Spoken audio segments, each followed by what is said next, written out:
jadi sebelumnya, terima kasih Kak udah mau diinterview sama kami, untuk kebutuhan tugas kuliah kami.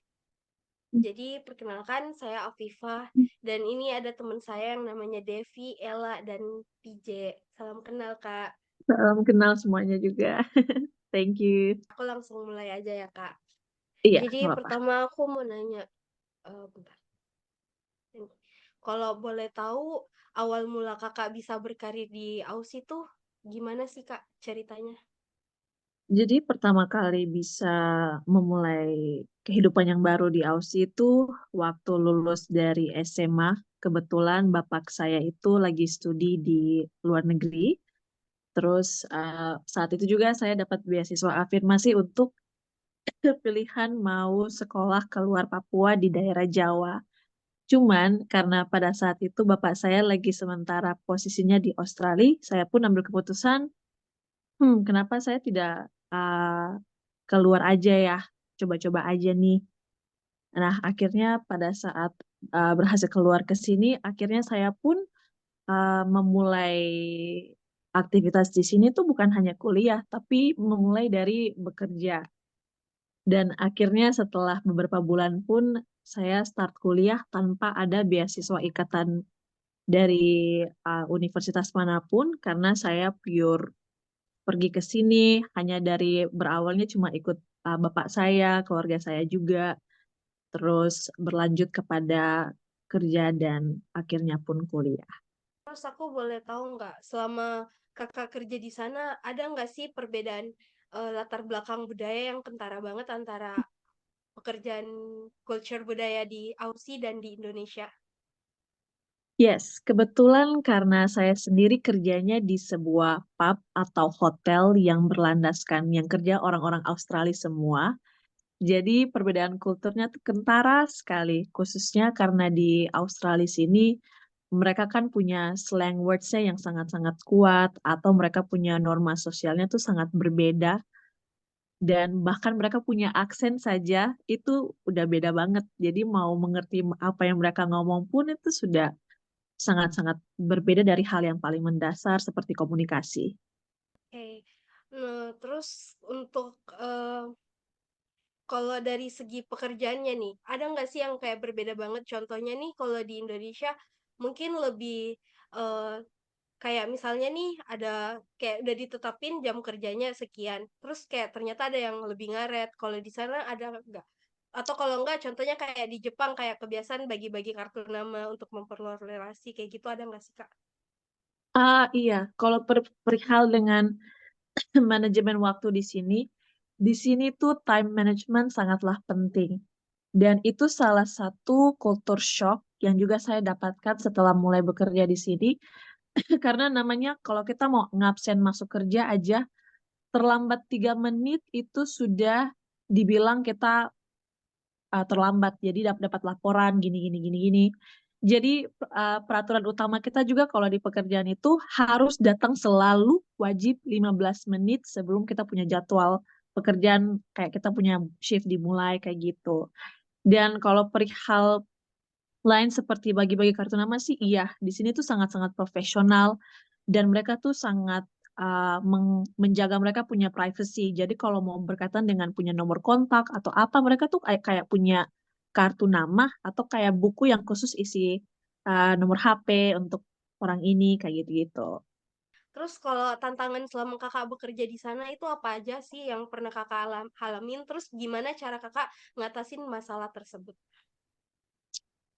Kalau tantangan sih mungkin dari mengadaptasi dengan mereka punya kultur ya, mereka punya kebiasaan. Contohnya saja karena pekerjaan saya tuh sebagai waitress, hal pertama yang harus saya punya tuh kayak dari komunikasinya tuh loh.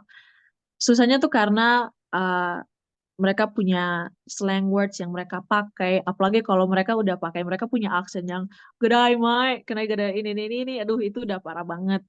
So, dari dulu tuh hal yang paling sering saya lakukan adalah kalau udah dapat teman kerja yang baru itu sering-sering belajar dan berkomunikasi dengan mereka biar bisa tangkap aja kayak kata-kata baru.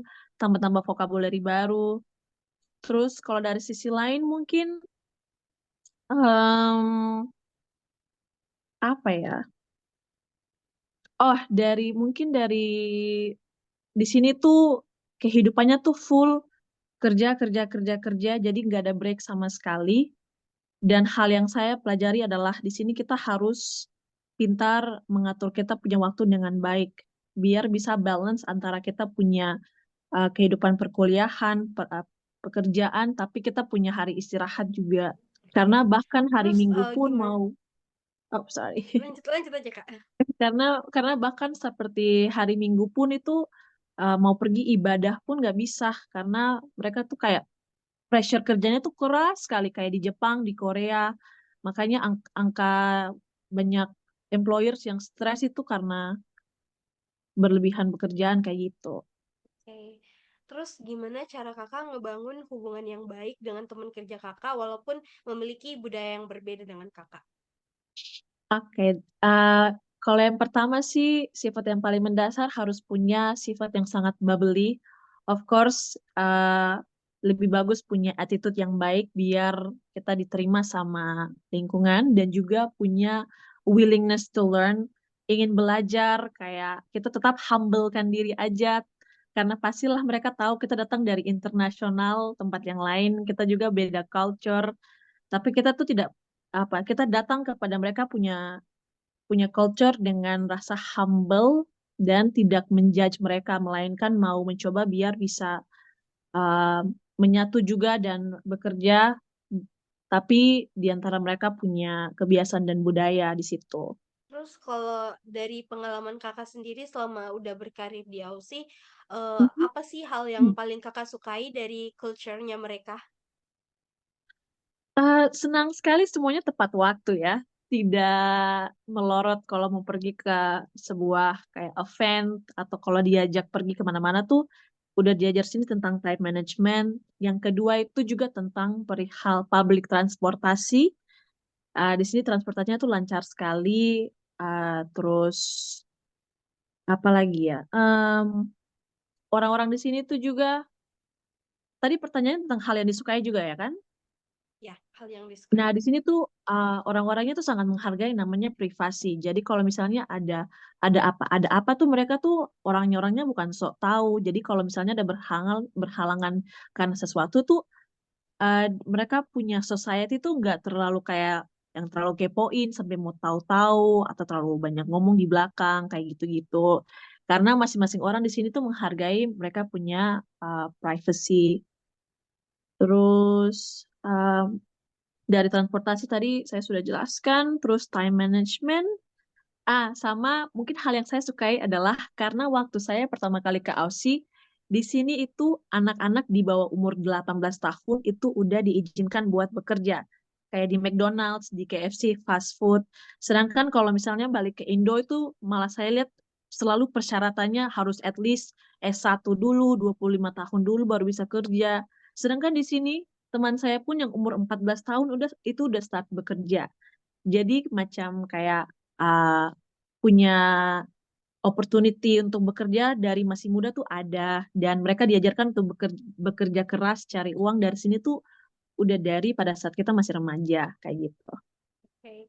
Terus pertanyaan terakhir dari saya sendiri nih Kak, apa sih hal yang apakah ada hal yang sangat mempengaruhi dalam pengambilan keputusan berdasarkan budaya kerja di sana dari sebelum Kakak di Indonesia nih sampai ke sana? Ada nggak sih pengaruhnya? Yes, ada sekali. Karena namanya juga di luar negeri sangat beda dari sisi budayanya, mau dari berpakaiannya, mau dari orang-orangnya juga. Itu apalagi di Australia, hal yang sangat mereka pegang kuat adalah budaya minum-minum. Mereka kalau mau pergi acara apa selalu minum-minum, kalau mau kumpul-kumpul dengan teman barengan minum-minum. Mereka di sini aja ulang tahun, kalau anaknya ulang tahun yang ke-12 pun orang tuanya minum-minum.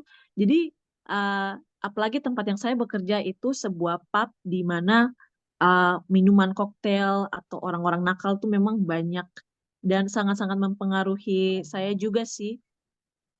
Soalnya kayak kaget aja gitu dengan kultur yang baru. Terus uh, dari sisi lain juga mungkin dari sisi mindset ya, mempengaruhi sekali menjadi lebih dewasa. Kalau harus kerja keras, kerja keras, kerja keras, karena pressure-nya tuh tinggi. Sama mungkin dari sisi kuliah juga, karena kebetulan saya kuliah bersama-sama dengan orang-orang yang bahkan sudah selesai S1-nya, udah umurnya 26 tahun, 28 tahun.